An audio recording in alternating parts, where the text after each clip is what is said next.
50 people bought their dream supercar. I tracked every single one. 5 years later, every single one had lost money. Before we start, understand the trap, because every buyer I tracked fell into the same one. The trap is never the purchase price. The purchase price is the bait. A used supercar at half its sticker looks like the smartest money anyone will ever spend. You see a McLaren for the price of a loaded pickup truck, and the brain does not calculate ownership. It calculates fantasy. The trap is everything that happens after the signature, plus the second, slower bleed underneath it. The value quietly draining out of the car while it sleeps. These owners were paying to lose money. They were paying for the privilege of losing money. Let that sit for a second, and then let's count. Number 50. The Porsche Cayman GT4. The one that almost got away clean. The buyer paid 100 grand. 5 years later, it was worth around 90. A $10,000 loss on a six-figure car over half a decade is, in this world, basically a miracle. This is what people mean when they say a Porsche holds its value. But notice the language games we play. We call a $10,000 loss holding value. We have all been so beaten down by depreciation that losing the price of a used Honda Civic feels like winning. That is what these cars do to your sense of money. They reset your baseline for loss until small disasters feel like victories. The GT4 was the best behaved purchase in the entire study, and it still took 10 grand off its owner, and that owner's loss-averse brain still felt it as 20. Estimated loss, $10,000. Number 49, the Chevrolet Corvette C8 Stingray. $80,000 to buy in the frenzy years, around $70 by the time the hype cooled and the waiting lists evaporated. An $8,000 slide. Here is the cruel little detail in the data. The buyers who lost the most on the C8 were the ones who paid dealer markups at the peak, convinced they were buying something that would never go down because everyone wanted one. Demand is not value. The market gives, and then the market takes it back, and it always takes back more than the buyer expects.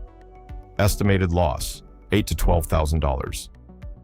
Number 48, the Porsche 911 Turbo S, the 991 generation. 200 grand new, around 185 when I closed the file. A $15,000 haircut on one of the most respected performance cars on earth. And again, 15 grand gone, and we call it a good result. We are grading on a curve where the passing mark is only losing the price of a new economy car. The 911 is the control group of this whole study. It is the car that proves the rest of them are not just expensive, they are reckless. Estimated loss, $15,000. Number 47, the Lotus Evora. Bought around 90, worth maybe 72 5 years on, an $18,000 loss, and the first real sting on the list. The Evora is a wonderful, rare, brilliantly engineered car that the market simply does not care about, and that is its trap. Depreciation is not only about reliability, it is about desire. A car can be mechanically excellent and still bleed value because, when it comes time to sell, the line of buyers is short. Thin demand is its own kind of loss machine, and the owner I tracked felt every inch of it at resale. Estimated loss, $18,000. Number 46, the Alfa Romeo 4C. $70,000 in, around $50 out. A $20,000 fall. The 4C is pure, raw, carbon-tubbed driving theater, and almost nobody wants to live with it, which means almost nobody wanted to buy it from the owner. The value comes down the way a stone loses height, quietly, and then, all at once, the moment the owner actually tries to sell. Estimated loss, $20,000. Number 45, the Dodge Viper, 5th generation. 110 to buy, around 85 when the tracking ended. 25 grand gone. And this one stings in a special way because Viper people will tell you these are appreciating, that the V10 is a future legend, that you cannot lose. Some specific, perfect, low-mile examples have done well. The average one in my data did not. Beware any car community that tells you the loss is impossible. The loss is never impossible. The loss is the only guarantee. Estimated loss, $25,000. Number 44, the Nissan GT-R, the R35, the forever car, the one everyone holds up as the supercar that depreciates the least. The owner paid $115. 5 years later, it was worth around $88, a $27,000 loss. Even Godzilla, the bargain hero, the giant killer, the value champion of the exotic world, quietly handed back the price of a brand new family car while it sat there being legendary. If the GT-R loses this much, what do you think the cars that are actually fragile are doing to the people who own them? Estimated loss, $27,000. Number 43, the Mercedes-AMG GT, a clean low-mile base car. Bought at $130, worth around $100 when I checked back. $30,000 drop. A hand-built twin-turbo V8 monster, and it shed the cost of a luxury sedan in 5 years. Notice we are now at the point in the countdown where the losses stop feeling like fees and start feeling like decisions the owner has to explain to someone. Estimated loss, $30,000. Number 42, the Lexus LC500. The most reliable car in this entire study, and it still could not save its owner. Bought around $95, worth roughly $62 5 years later. A $33,000 loss. Here is the lesson the LC teaches, and it is the most important lesson in the whole video, so I want you to really hear it. Reliability does not protect you from depreciation. The LC500 will never strand you. It will never hand you a catastrophic repair bill. It is bulletproof, and it lost a third of its value anyway, because depreciation is not punishment for a bad car. It is the tax on a new car becoming an old one. Every single car I tracked paid it.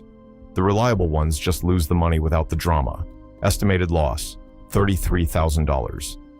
Number 41, the Jaguar F-Type R, $105 to buy, around $70 at the end. $35,000 gone, and the soundtrack was worth every penny, right up until the owner read the resale offer. The F-Type is the first car on this list where the depreciation starts to outrun the joy. The buyer paid for a noise. The noise was glorious. The noise cost $35,000 and a Jaguar's worth of nervous trips to the dealer. Estimated loss, $35,000. Number 40, the BMW i8, the car from the future that the future left behind. Bought at $145, worth around $58 at the end of the tracking window. An $87,000 collapse, and our first true horror story. The i8 looked like a spaceship and promised to be the supercar of tomorrow, and tomorrow arrived and made it instantly obsolete. This is the expiration date principle in its purest, cruelest form.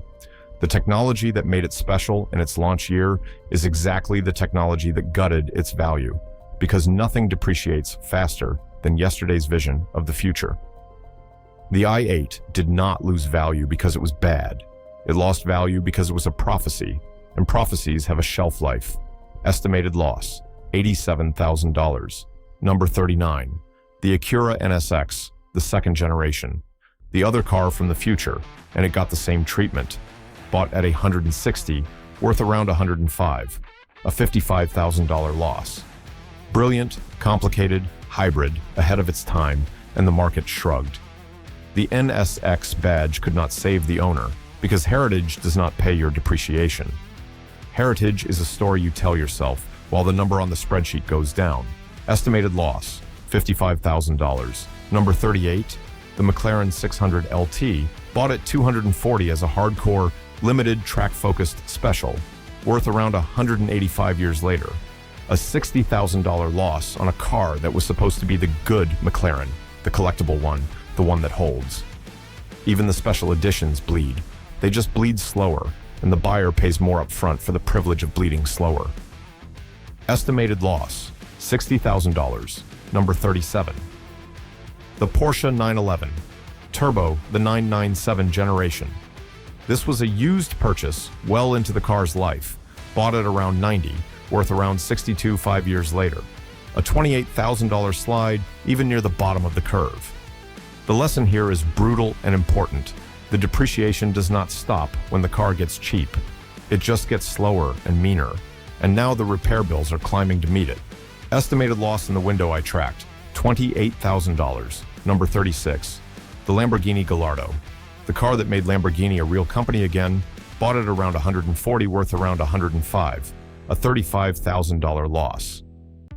The Gallardo is one of the most stable exotics you can buy. The floor is real, and it still took the cost of a new BMW while sitting in a climate-controlled garage. Stability is not safety. The most stable car on the Lamborghini lot still cost its owner a fortune to simply have. Estimated loss, $35,000. Number 35, the Audi R8 V8, first generation, the everyday supercar, bought at 100, worth around 60, a $40,000 loss. The R8 is the one everyone recommends as the sensible exotic, the reliable one, the one with the Audi badge so the repair bills will not destroy you. And it lost 40 grand while being sensible. There is no sensible way to own one of these. There is only less insane, and less insane still cost the owner $40,000. Estimated loss, $40,000. Number 34, the Ferrari 458 Italia, the last of the truly great naturally aspirated V8 Ferraris, and one of the only cars on this list with a genuine argument for holding value. Bought at 240, worth around 195, a $45,000 loss. And listen carefully, because this is the most seductive trap in the entire study. The 458 is the car people point to and say, see, supercars go up. Some pristine, low-mile, perfectly spec'd examples have. The one I tracked, driven, and enjoyed like a car is meant to be, lost $45,000. The investment-grade Ferrari only stays investment-grade if the owner never actually uses it. The moment they drive the dream costs them. Estimated loss, $45,000. Number 33, the Lamborghini Huracán. Bought at 260, worth around 205, a $55,000 loss. The Huracán holds value better than almost anything with a Lamborghini badge, and it still gave back the price of a fully loaded truck. We are now past the point where any of this can be called a fee. $55,000 is a down payment on a house. It is a child's college fund. It is gone, and the loss aversion math in the owner's skull is quietly doubling it to the price of 2 houses worth of regret. Estimated loss, $55,000. Number 32, the Mercedes-AMG GT, a higher mile-driven example. 130 to buy, worth around 72 with the miles on it. A $58,000 loss. And here is where mileage becomes its own form of bleeding. Every mile the owner drove was not free. It was a withdrawal. They could feel like they were getting their money's worth by actually using the car, but the spreadsheet does not see joy. The spreadsheet sees an odometer, and every number on it is a deduction. Estimated loss, $58,000. Number 31, the Aston Martin 5.8 Vantage. Bought at around 140, worth roughly 75, a $65,000 loss. The Vantage is one of the most beautiful objects ever to wear wheels, and beauty, it turns out, is not collateral. The market does not care how the car makes the owner feel when they walk up to it in the morning. The market cares about supply and demand and the long line of people who bought the dream before them and are now desperate to sell it to fund the next one. Estimated loss, $65,000. Number 30, the McLaren 57OS. The entry-level McLaren, the accessible supercar, the one that put a genuine exotic within reach. Bought at 190, worth around 125. A $65,000 loss. There is no entry level to losing money. The cheapest door into McLaren ownership still charged a $65,000 exit fee. Accessible is just the word dealers use for the cars that depreciate where normal people can watch it happen. Estimated loss, $65,000. Number 29, the Maserati GranTurismo. Bought at around 90, used, worth around 50. A $40,000 loss, but with a Maserati, the depreciation is only the opening act. The GranTurismo is gorgeous and sounds like a Ferrari because the engine basically is one, and it loses money in 2 directions at once. The value falls while the maintenance climbs to meet it halfway. The owner gets squeezed in the middle. That squeeze is the real Maserati experience. Estimated loss, $40,000. Number 28, the Ferrari Roma, the pretty one. The Grand Tourer everyone fell in love with. Bought at 250, worth around 215. A $35,000 loss, which sounds gentle until you remember it is 35,000 actual dollars, evaporated in exchange for nothing but the passage of time. The Roma is one of the better performers on the list, and better performer here means it only lit a luxury sedan on fire instead of 2. Estimated loss, $35,000. Number 27, the Porsche Panamera Turbo. 160 to buy, worth around 80, an $80,000 loss. The Panamera Turbo is monstrously fast and monstrously complex, and the German depreciation curve on a complicated four-door is one of the steepest cliffs in this entire list. The faster and more complicated the car, the harder the market punishes the second owner. They are not buying a car, they are buying the right to absorb the loss the first owner refused to take. Estimated loss, $80,000. Number 26, the Lamborghini Urus, the super SUV that prints money for Lamborghini and shreds it for owners who paid the markup. Bought at $230 in the hype, worth around $180, a $50,000 loss. The Urus held better than almost any other big-ticket car in the study, and it still gave back $50 grand. When the best-performing $200,000 car in your data loses $50,000, the owner is not in a hobby anymore. They are in a slow-motion financial event. Estimated loss, $50,000. Number 25, the Maserati MC20. Maserati's brilliant carbon-tubbed supercar comeback. Bought at $240, worth around $175, a $65,000 loss. New supercars from brands without rock-solid resale reputations are pure depreciation rockets. The MC20 is genuinely fantastic, and the market does not yet trust it to hold, and a market that does not trust a car turns that distrust into the owner's loss. Estimated loss, $65,000. Number 24, the Aston Martin FIS 12 Vantage, the Unicorn. Number 24, the Aston Martin FIS 12 Vantage, the Unicorn, the one enthusiasts beg for. Bought at around $145, worth around $75, a $70,000 loss. Even the cars the hardcore community worships will turn on the person who owns one. Desirability is not a force field, it is a story, and stories get cheaper every year they sit on a used lot. Estimated loss, $70,000. Number 23, the McLaren MP4-12C. The car that started McLaren's road car era, bought at around 110 used, worth around 55. A $55,000 loss on a car that was already deep into its depreciation when the buyer got it. This is the McLaren tax in its rawest form. The first generation car, the Pioneer, the one that did all the hard work of being new, and it loses half its used value again while the second owner holds it. Being first is expensive. Owning the thing that was first is expensive twice. Estimated loss, $55,000. Number 22, the McLaren 65 OS, bought at $170, worth around $100, a $70,000 loss. The 65 OS is staggeringly capable, embarrassingly fast, and it shed $70,000 like it was nothing, because the supercar market replaces its heroes every 2 years and forgets the previous one instantly. The owner did not buy a legend. They rented relevance, and the rent is paid in depreciation. Estimated loss, $70,000. Number 21, the Ferrari California. The Ferrari that real Ferrari people love to look down on, and the market agreed with them. Bought at $190, worth around $115, a $75,000 loss. Even a Ferrari, even the prancing horse itself, the badge that is supposed to be immune, lost the owner $75,000 because it was the wrong Ferrari. There is no such thing as a brand too prestigious to lose your money. There is only the specific car and the specific market and the specific bill. Estimated loss, $75,000. Number 20, the Audi R8 V10. The grown-up R8, the Lamborghini engine in the sensible suit, bought at $180, worth around $110, a $70,000 loss. This is the trap I want every single person watching to understand, because it is the one that gets the smart buyers. They tell themselves the V10 R8 is the responsible exotic, Audi reliability, everyday usability, the supercar you can be sensible about, and it took $70,000 from a sensible person being sensible. The responsible choice was a $70,000 loss. There was no responsible choice. There was only the loss, wearing a sensible costume.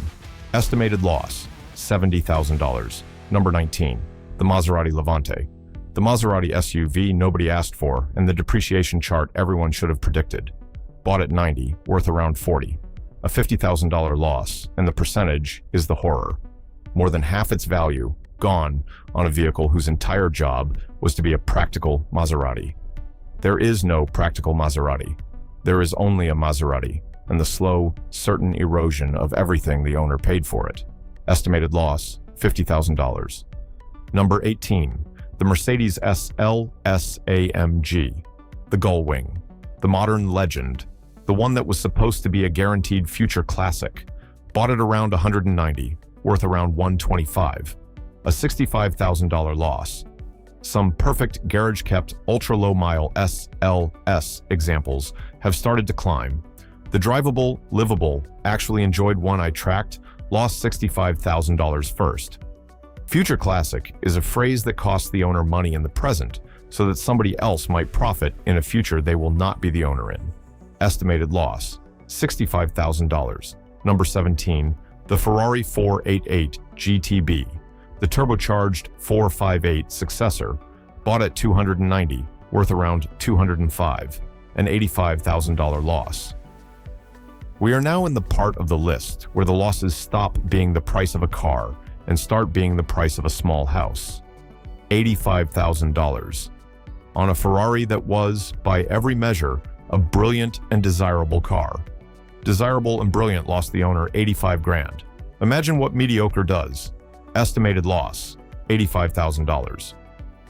Number 16, the Aston Martin DB11, the flagship Grand Tourer, the boardroom bond car, bought at $220, worth around $125, a $95,000 loss. Aston Martin depreciation is among the most savage in the entire luxury world because the cars are achingly desirable when new, and the company's resale reputation cannot hold them up. The buyer signed up for the most beautiful slide down the steepest hill, and the brochure never mentioned the hill. Estimated loss, $95,000. Number 15, the Ferrari Portofino, the convertible Grand Tourer, the California's replacement, the sensible Ferrari, bought at $215, worth around $140, a $75,000 loss. Notice how often the word sensible appears right before a number that would buy a house in most of the country. The sensible Ferrari lost $75,000. The sensible anything in this world is just the loss with better marketing. Estimated loss, $75,000. Number 14, the McLaren GT. McLaren's attempt at a Grand Tourer you could actually live with. Bought at $210, worth around $130, an $80,000 loss. The GT was supposed to be the usable McLaren, the one with luggage space and softer manners, the one you could daily. And dailying, it cost the owner $80,000 in value alone before a single tank of fuel or a single service. The more usable they make the supercar, the more of it the owner uses, and the more of it they use, the more it costs them. Estimated loss, $80,000. Number 13, the Mercedes-AMG GT63 four-door. The four-door super saloon, the family-friendly monster, bought at $180, worth around $95. An $85,000 loss, the practical one, the one with rear seats, the one the buyer justified to a spouse as the responsible exotic because it had doors for the kids. It lost $85,000 with the kids in the back. Practicality is not protection. The doors for the kids cost 85 grand. Estimated loss, $85,000. Number 12, the Maserati Quattroporte, the four-door Ferrari-engined Italian saloon, and one of the most spectacular value collapses you can buy on purpose. Bought at $140, worth around $45, a $95,000 loss. 2/3 of the car's value, gone. The Quattroporte is the patron saint of supercar depreciation. Gorgeous, fast, built with switchgear borrowed from cheaper cars, and dumped by its first owners the instant the warranty expired. The second buyer is purchasing the exact moment a rich person decided the car was no longer worth the risk. They were right. The proof is the $95,000. Estimated loss, $95,000. Number 11, the Lamborghini Aventador, the V12 flagship, the poster on every teenager's wall, bought at $410, worth around $295, a $115,000 loss. And here's the thing about the Aventador that breaks people. It holds value relatively well. By Lamborghini flagship standards, it is a strong performer, and it still took $115,000 from its owner. When the well-behaved version of a car loses more than most people's houses are worth, you are no longer looking at a market. You are looking at a relationship with loss, and the owner is the one who keeps texting first. Estimated loss, $115,000. Number 10. The McLaren 720S, the supercar that genuinely embarrassed cars costing twice as much, bought at $300, worth around $180, $120,000 loss. The 720S is one of the greatest supercars ever built, full stop, and it lost its owner $120,000 because greatness depreciates exactly as fast as mediocrity once the next model arrives. The market does not pay you for how good the car is. It pays you for how new it is, and new is the one thing money cannot buy back. Estimated loss, $120,000. Number 9. The Bentley Bentayga, the super luxury SUV, the $200,000 school run, bought at $230, worth around $110, $120,000 loss. The Bentayga teaches the social currency lesson better than almost anything in the study. When it was new, it announced the owner's arrival. 5 years later, it is a used Bentley SUV with a maintenance schedule that could fund a second car, and the prestige they paid a fortune for has quietly leaked out while the running costs stayed exactly where they were. They paid for the image. The image expired. The bills did not. Estimated loss, $120,000. Number 8. The Bentley Continental GT, the Grand Tourer of Grand Tourers, the W12 land yacht, bought at $230, worth around $110, $120,000 loss. The Continental is the definition of a car that costs nothing to buy used and everything to own. They sit on dealer lots looking impossibly cheap, half their original sticker, and every one of them is a trap baited with leather and walnut. The cheap purchase price is the lure. The $120,000 loss already happened to the last owner, and the next $120,000 is waiting for whoever signs next. Estimated loss, $120,000. Number 7. The Aston Martin Rapide S. The four-door Aston, the V12 family car for people with a very particular kind of money. Bought at $210, worth around $70. $140,000 loss. 2/3 of the car evaporated. The Rapide combined everything that destroys value into one beautiful package. A niche body style, a struggling brand's resale reputation, a tiny pool of buyers, and a V12 maintenance bill. It is one of the most stunning cars ever made and one of the worst financial decisions ever offered for sale, and those two facts are not in tension. They are the same fact. Estimated loss, $140,000. Number 6. The Bentley Flying Spur W12. The full-size super saloon, the chauffeur's Bentley. Bought at $230, worth around $90. $140,000 loss. The Flying Spur is what happens when you take everything expensive about the Continental and add more of it, then watch the market value it like a used luxury car, because that is eventually what every luxury car becomes. The badge does not slow the fall. The badge is what makes the fall so far, because the higher the owner starts, the more altitude they have to lose. Estimated loss, $140,000. Number 5. The Aston Martin DBS Superleggera, the flagship, the most beautiful car Aston made in a generation. Bought at $315, worth around $170. $145,000 loss. The DBS is the car that makes grown adults stop on the street, and it lost its owner the price of a very nice house while parked, doing the one thing it does most of all, which, like every car on this list, is sitting still and getting older. The most beautiful object in the study was also the second fastest way I watched anyone delete money. Estimated loss, $145,000. Number 4. The Ferrari FF. The shooting brake, all-wheel drive, V12 family Ferrari. Bought at $300, worth around $150, $150,000 loss. Half the value of a V12 Ferrari gone. The FF was bold and strange and brilliant, and the market punished it for being unusual, because the used exotic market rewards conformity and savages anything weird. The owner paid a premium for a Ferrari's courage to be different, and absorbed the loss for everyone else's failure to appreciate it. Estimated loss, $150,000. Number 3. The Ferrari GTC4Lusso, the FF's successor, even more money, even more V12, even more loss. Bought at $350, worth around $200, a $150,000 loss. This is the trap of buying the most expensive version of an already depreciating idea. The Lusso took everything that made the FF lose money and made it cost more, so there was simply more value to lose. The more spectacular the car, the more spectacular the loss, and the GTC4Lusso is spectacular in every possible direction, including down. Estimated loss, $150,000. Number 2. The Aston Martin Vanquish, the grand finale flagship, the V12 swan song. Bought at $290, worth around $130, a $160,000 loss.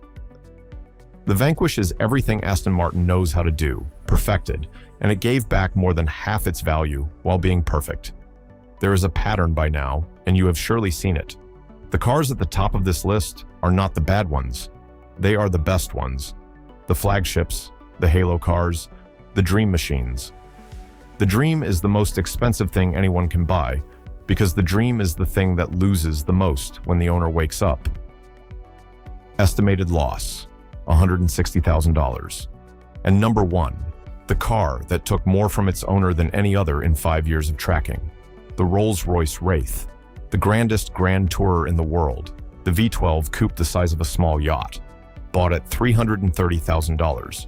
Worth 5 years later, around $150,000. A loss of $180,000. $180,000. That is not a depreciation figure. That is a salary. That is a house in most of this country. That is a small business. And it disappeared into the air while a Rolls-Royce sat in a garage, perfectly maintained, barely driven, doing nothing wrong at all except aging the way everything ages. The Wraith is the perfect ending to this list because it is the perfect distillation of everything the tracking proved. It was the most expensive. It was the most impressive. It made the biggest statement when it was new. And it took the biggest fall because every single one of those things, the price, the prestige, the statement, is exactly what evaporates. The engineering becomes someone else's repair bill. The status becomes a used car with a famous badge, and the gap between what it costs to buy new and what it is worth now is wider than almost anyone's annual income. So let me bring it all home, because this was never really about cars. Across 50 supercar purchases and 5 years of tracking, the buyers I followed spent roughly $11 million, and roughly $4.5 million of it vanished. Not in crashes, not in scams, not in some catastrophe. In the most boring, most predictable, most certain way money can ever leave a person, through the simple, silent, unstoppable act of an expensive new thing becoming an old one. Every single one lost. The reliable Lexus lost. The investment-grade Ferrari lost. The bargain hero GT-R lost. The sensible Audi lost. The practical 4 doors lost. The future-proof hybrids lost the hardest of all. There was no badge prestigious enough, no engineering clever enough, no community confident enough to stop it. The loss was the only feature every single car shared. And now think about the brain on all this. The owner's brains, and yours too. Loss aversion means each of those losses did not land as a number. It landed as roughly twice the number, somewhere underneath the joy, in the part of a person that keeps score whether they want it to or not. Which is exactly why people keep buying these cars anyway. Because the fantasy of the gain, the sound, the looks, the feeling at the stoplight, is loud and immediate and right in front of them. And the loss is quiet and slow and always somewhere in the future, until one day it is on a spreadsheet in front of someone like me, and it is $4.5 million, and it is far, far too late for anyone to feel it twice. Here is the only honest takeaway. These cars are not investments.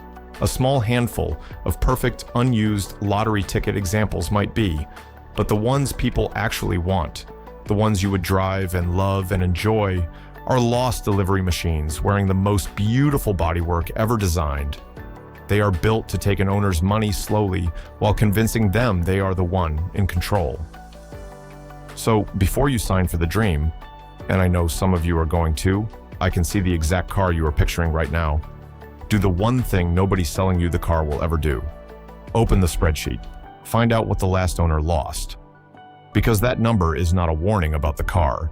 That number is a preview of you. Which of these 50 would you risk it on anyway? The bargain GT-R that only stings, or the Rolls-Royce that takes a salary? Tell me in the comments which loss you would sign for, because be honest, you already know which one you want. You just did not know what it costs to want it. Now you do.